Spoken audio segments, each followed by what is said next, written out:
Read the following passage carefully and answer the question. This passage is from 26 June 2025 afternoon shift. Passage ಕೊಟ್ಟಿದ್ದಾರೆ, ಅದನ್ನು ಅರ್ಥ ಮಾಡಿಕೊಂಡು ಕೇಳಕ್ಕೆ ಕೊಟ್ಟಿರುವಂಥ 5 ಕ್ವೆಶನ್ಸಿಗೆ ಆನ್ಸರ್ ಮಾಡಬೇಕು. ಸೆಲ್ಫ್ ಡೈರೆಕ್ಟೆಡ್ ಲರ್ನಿಂಗ್ ಬಗ್ಗೆ ಕೊಟ್ಟಿದ್ದಾರೆ. Self directed learning in its broadest meaning describes a process in which individuals take the initiative with or without the help of others. ನಾವೇ ಕಲಿಯುವಂಥದ್ದು, ನಾವಾಗೇ ಕಲಿಯುವಂಥದ್ದು. ಅದು ಕೆಲವ್ರು ಸಹಾಯ ತೊಗೊಂಡು ಕಲಿಬೋದು ಅಥವಾ ಯಾರ ಸಹಾಯ ಇಲ್ಲದೇನೂ ಕಲಿಬೋದು. In diagnosing their learning needs, formulation of learning goals, identifying resources for learning, choosing and implementing learning strategies, and evaluating learning outcomes. Thus, it is important to attain new knowledge easily and skillfully for the rest of his or her life. ಇದು ತುಂಬ important, ಚೆನ್ನಾಗಿರೋ paragraph ಕೊಟ್ಟಿದ್ದಾರೆ. ಆದಮೇಲೆ ತುಂಬ important. ಈಗಿನ ಕಾಲದಲ್ಲಿ ಮಕ್ಕಳಿಗೆ ನಾವೇನು ಹೇಳ್ಕೊಡೋ ಅವಶ್ಯಕತೆನೇ ಇಲ್ಲ. ಸೆಲ್ಫ್ ಡೈರೆಕ್ಟೆಡ್ ಲರ್ನಿಂಗೇ ಅಡಾಪ್ಟ್ ಮಾಡ್ಕೊಂಡಿರೋದೊಂದು ಎಲ್ಲರೂ. What is the need for self directed learning? ಯಾಕೆ ಅದರ ಅವಶ್ಯಕತೆ ಏನಿದೆ ಸೆಲ್ಫ್ ಡೈರೆಕ್ಟೆಡ್ ಲರ್ನಿಂಗ್ನ ಬಗ್ಗೆ? One reason is that there is a convincing evidence that people who take the initiative in learning learn more things and learn better than people waiting to be taught. ನೋಡಿ ಎಷ್ಟು ಚೆನ್ನಾಗಿದೆ paragraph. ಯಾರು ತಾನು initiative ತಗೊಂಡು ಕಲಿಯೋದು ಪ್ರಯತ್ನ ಮಾಡ್ತಾರೋ, ಯಾರು ಅವರು ತುಂಬ better then the people who is waiting to be taught. ಬೇರೆಯವ್ರು ಕಲಿಸ್ಲಿ ಅಂತ ವೇಟ್ ಮಾಡ್ತಾ ಇರೋ ವ್ಯಕ್ತಿಗಳಿಗಿಂತ ತಾನೇ ಇಷ್ಟಪಟ್ಟು ಕಲಿಯುವಂಥವ್ರು ತುಂಬ ಬೆಟರ್ ಅಂತ ಹೇಳ್ತಾ ಇದ್ದಾರೆ. The second reason is that self directed learning is more in tune with our natural process of psychological development. This is true. ನಾವು ಯಾವಾಗ ಸೆಲ್ಫ್ ಲರ್ನಿಂಗ್ ಕಲಿತೀವಿ, ಸೈಕಾಲಜಿಕಲಿ ನಾವು ನಮ್ಮ ಬ್ರೈನಿಗೆ ತುಂಬ ಕೆಲಸ ಕೊಡ್ತೀವಿ. As essential aspect of maturing is developing the ability to take increasing responsibility of our own lives to become increasingly self directed. ಎಷ್ಟು ಚೆನ್ನಾಗಿದೆ ನೋಡಿ. ನಮ್ಮ ಸೈಕಾಲಜಿಕಲ್ ಡೆವಲಪ್ಮೆಂಟು ಆಗುತ್ತೆ, ನಾವು ಮೆಚ್ಯೂರ್ ಆಗ್ತೀವಿ, ನಮ್ಮ ಎಬಿಲಿಟೀಸ್ ರೆಸ್ಪಾನ್ಸಿಬಿಲಿಟೀಸ್ ತಗೊಳ್ಳುವಂಥ ಎಬಿಲಿಟಿ ಡೆವಲಪ್ ಆಗುತ್ತೆ, ಸೆಲ್ಫ್ ಡೈರೆಕ್ಷನ್ಸ್ ಇನ್ಕ್ರೀಸ್ ಆಗುತ್ತೆ ನಮ್ಮ ಲೈಫಲ್ಲಿ ಅನ್ನುವಂಥದ್ದು. ಅಂದರೆ ನೋಡಿ, ಕ್ವಿಕ್ ಡಿಸಿಷನ್ ಮಾಡೋದಕ್ಕೂ ಕೂಡ ಸೆಲ್ಫ್ ಡೈರೆಕ್ಷನ್ ಅನ್ನುವಂಥದ್ದು ಬೇಕಾಗುತ್ತೆ, ಪ್ರಾಬ್ಲಮ್ ಸಾಲ್ವಿಂಗಿಗೂ ಬೇಕಾಗುತ್ತೆ. ಈ ಕ್ವಾಲಿಟೀಸ್ ನಮ್ಮಲ್ಲಿ ಬರಬೇಕು ಅಂದರೆ ಸೆಲ್ಫ್ ಲರ್ನಿಂಗ್ ಅನ್ನುವಂಥದ್ದು important. The third reason is that many of the new development in education The third reason is that many of the new development in education put a heavy responsibility on the learners to take good deal of initiative in their own learning.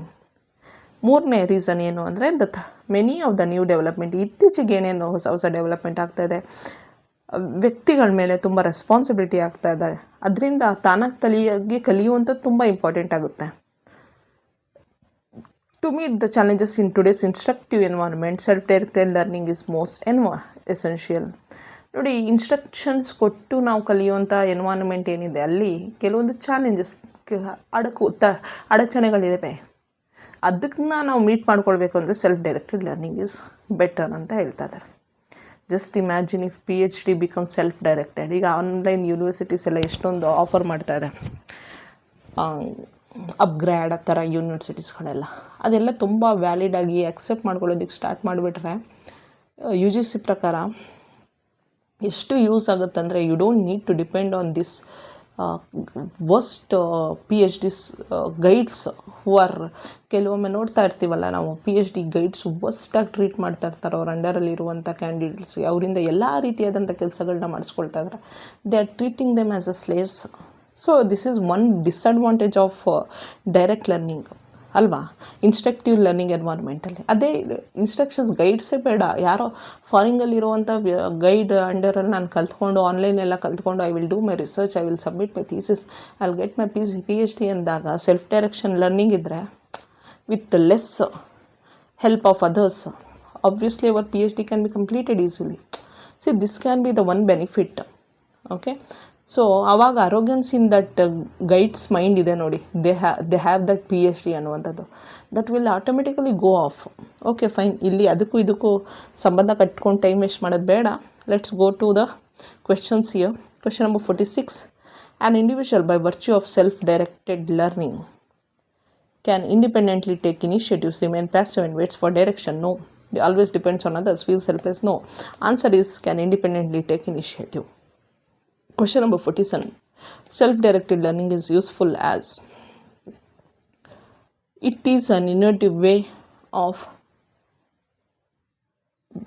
that is there, but best answer is I think it enables people to learn more things then and learn better. This can be the best answer.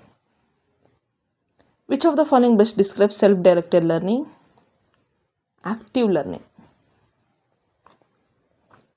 According to the author, modern environment is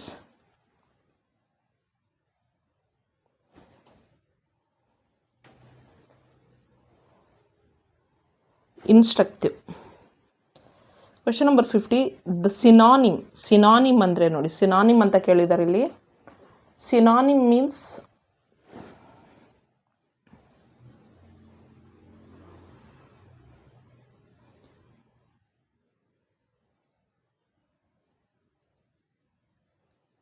ಡಯಾಗ್ನೈಸಿಂಗ್ ಅಂದರೆ ಏನು? Identifying. So ಇಲ್ಲಿ synonym is identifying.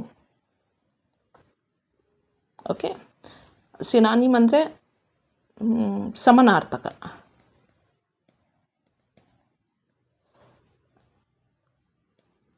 ಅನಾನಿಮ್ ಅಂದರೆ ವಿರುದ್ಧಾರ್ಥಕ ಪದ. ಸಮಾನಾರ್ಥಕ ಪದ, ವಿರುದ್ಧಾರ್ಥಕ ಪದ. Okay, done. Thank you.